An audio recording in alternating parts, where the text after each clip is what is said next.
Hi everyone, I'm Jimaku Brimstone, welcome to review of God Grant Me Vengeance, the third and final album by the band Hell Within. Today we're celebrating the 50th anniversary of the record, so I decided to go back and see if it still holds up or not. My story with this band is quite simple. Back in 2007, I visited United Kingdom for the first time and I bought their debut album. Because I liked the cover art and also it was cheap, so it was the first metalcore album I ever bought. I've listened through it and I was like, this is amazing, I need to check out more of these bands. So when I came back home, I found out they had a second release, Shadows of Vanity. I enjoyed that one just as much, if not even more. Sadly, there were some lineup changes in the band. After the first record, the drummer quit. He was replaced by another dude who might be playing on this album. I am not sure because I cannot find any information about who played on this album. Also, after the Shadows of Vanity came out, the original vocalist Matt quit. He went on to sing in the Autumn Offering, so I have a new dude here called JJ Long. That's the only information I could find. What I do know is that the first two records are amazing. I did a review of the first one, so go check that video out. Also, this band started out as a nu metal project in 1999 called Twitch. They later changed their name and started playing metalcore. After God Grant Me Vengeance in 2011, the band broke up and reunited for one more show in 2015 for the 10th anniversary of their debut album. That's all. So now let's focus on this release. The production is tight, it's clean but heavy, no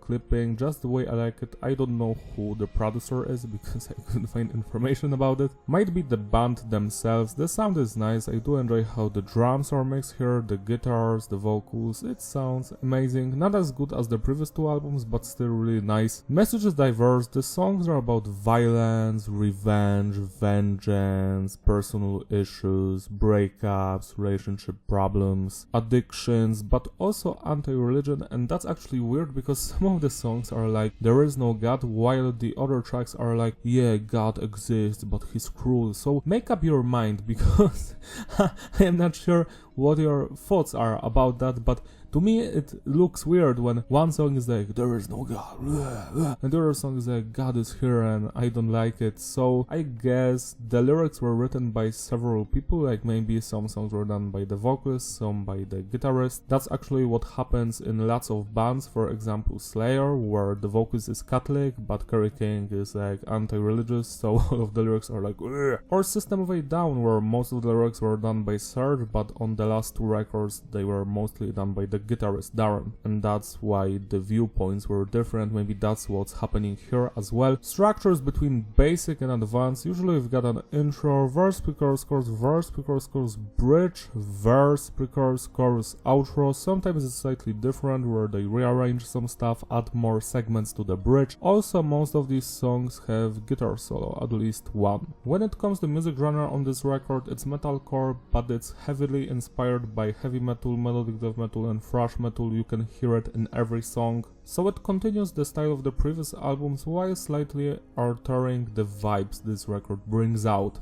Now let's talk about the musicianship. Let's start with the drummer. The drumming is tight. I love the drummer's double bass work. His leg work is fantastic. The grooves, the style, the precision of his playing, it's all great. When it comes to the bass work, it's not that audible and it mostly follows the guitars. Next, the guitar work is actually fantastic. I love the guitar solos here, the crunchy, crazy guitar riffs mixed with those more melodic ones, the tremolo riffs here and there that remind me of old school Amon Amarth. They aren't on every track here, but they do occur, which is very nice. Guitar-wise, I cannot complain about this release. And now, finally, let's talk about the new vocalist, JJ Long. His vocals, well, I love his singing. It's great, not as good as Matt's, but still on point. On the other hand, screaming, shouting, yelling, growling is also quite good, especially screaming. The growls, well, they depend on the track.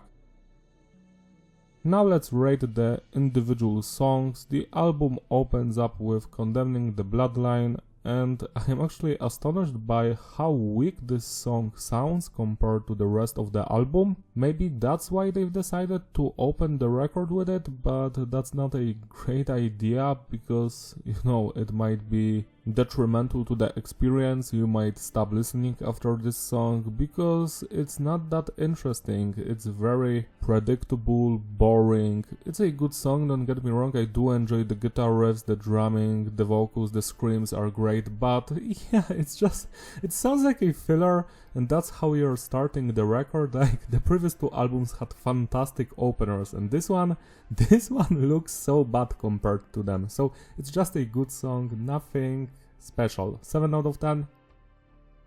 Lament for the Fallen, on the other hand, is a banger. I love the guitar work, the guitar solo at the end, so beautiful, the drumming, the vocal slap, the screaming, shouting, but the chorus is my favorite part for sure. I am unaffected by your scorn, defend all the losses that you mourn.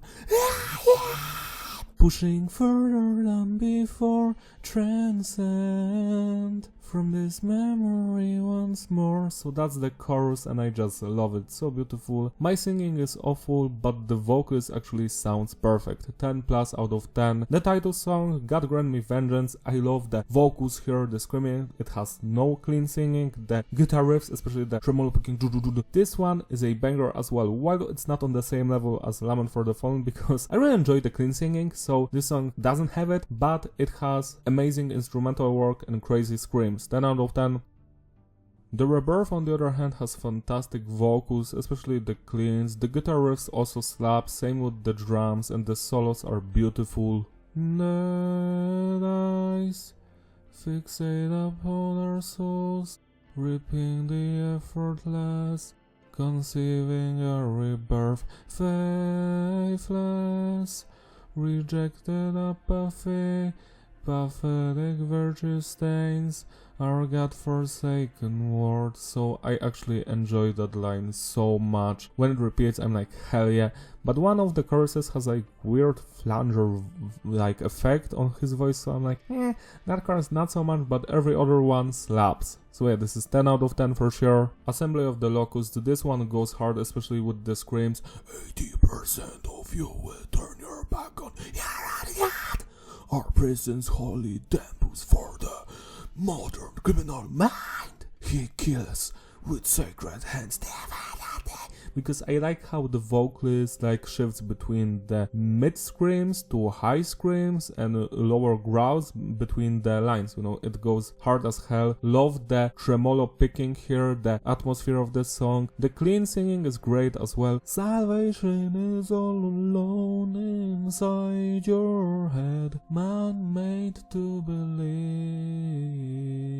Collected and betrayed, we murder ourselves, thinking we'll be safe. Something like that. Every single segment here slaps. I love this one with all of my heart. 10 plus out of 10. Scars in Oblivion, this song yet again is carried by the beautiful vocal performance, especially with the clean singing and the chorus. Suffer days you live, count the ways you die, I wait for you always. Never hearts to mend, only martyred lives, ever empty trust always. I love how emotional that sounds. Like, the screaming is also on point. Like, the vocalist is not as good as Matt, but I do enjoy his vocals. It makes me really sad that this is the only record with him. I would love to hear more of his singing because it does slap. Love the guitar riffs here, the solos, all of it. You might not notice it, but as you go through the record, it becomes more and more apparent that the songs are very similar to each other, so they might blend after a while. I thought this was the song with that cool chorus, but it turns out the chorus is in a completely different song, but this song also has a cool chorus, which I totally forgot about. So that's how I feel about this record. Like, it kinda blends in together, but like in a good way, because you're never disappointed. The only disappointment was the first song. 10 out of 10. Deliverance, this song sounds exactly the same as the previous one, but it's executed in a better fashion. I love the clean singing here, the guitar riffs, the tremolo stuff, the solos, but yeah, that chorus will always stay in my head. Reject my eyes, revolving door of pain, deliverance, deliver me Before I go insane, I'm falling into this curse again. I'm chasing after my own redemption. So beautiful, like 10 plus out of 10. Interlude has no vocals, it prepares you for Eternal Uprising, but it's okay, it's fine. I enjoy it, but why is it here? Like 7 out of 10. Eternal Uprising is the best song on the record by far. This one has the quality of the first record, you know, the vocals, the music, all of the guitar riffs slap. They're very memorable. The bass lines there aren't that prevalent, but you can feel them. The drums, phenomenal. And the vocal, I just love the vocal performance here. We torch our road, driven to the, craving the dark, mushroom cloud sky. Forever burning the world with fist and flame, eternal uprising. I love how 3 voices say uprising. I also enjoy that in music when the vocalist does several takes of a segment and they just combine them together. It's always memorable and interesting to hear. This one is so much fun, you have to listen to this one. 11 out of 10. Remnants of a Failed Creation is another banger which has amazing guitar riffs, drumming. All of the segments flow really well into each other, but yet again, the chorus is my favorite part because of the singing. I'm fading, and there's no time to react. The remnants of a failed creation. We are the slain, trapped in a world that dies. Lies. World that dies again. 3 voices are saying that the line, which is very cool. Yeah, this one very similar to the previous songs, 10 out of 10.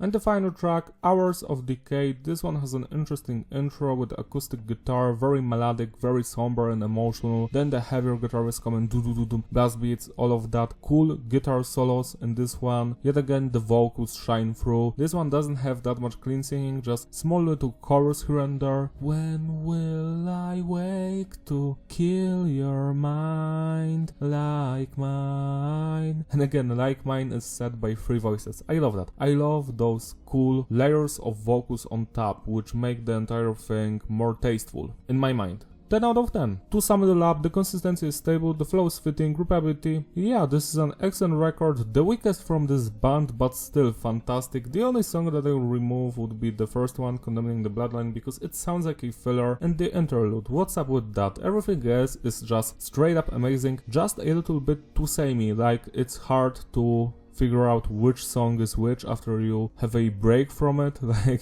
I was like mistaking some songs for the others because I haven't heard this album in like 2 to 3 years, but I do enjoy it. It was such a fun ride to listen to. The highlights here are Eternal Uprising, Assembly of the Locust, Deliverance, Remnants of a Failed Creation, The Rebirth, Scars in Oblivion, Lament for the Fallen, and God Grant Me Vengeance. I would urge you to check this record out if you enjoy metalcore or heavy metal or whatever, because it's truly a hidden gem. This entire band actually is, because every album is slightly different while they still play the same thing. It feels like a different page of the same story to me. And this record, kudos to the songwriters, because the guitar riffs, the solos, all of that worked perfectly, and I've truly enjoyed especially the vocal performance here. The new vocalist did his part perfectly, and it's sad that this album did not sell like at all and the band broke up, but what can we do? At least we have 3 fantastic records to remember them by. Celebrate generously by spinning this record today. It deserves your love and attention. That's all from me. Thank you for watching. Don't forget to like and subscribe. Follow me on Instagram, links in the description. Shout out to all of my Patreon members who gracefully sponsor these videos. You're all truly wonderful. If you want, you can join them so I can make more videos like this one. I will see you next time.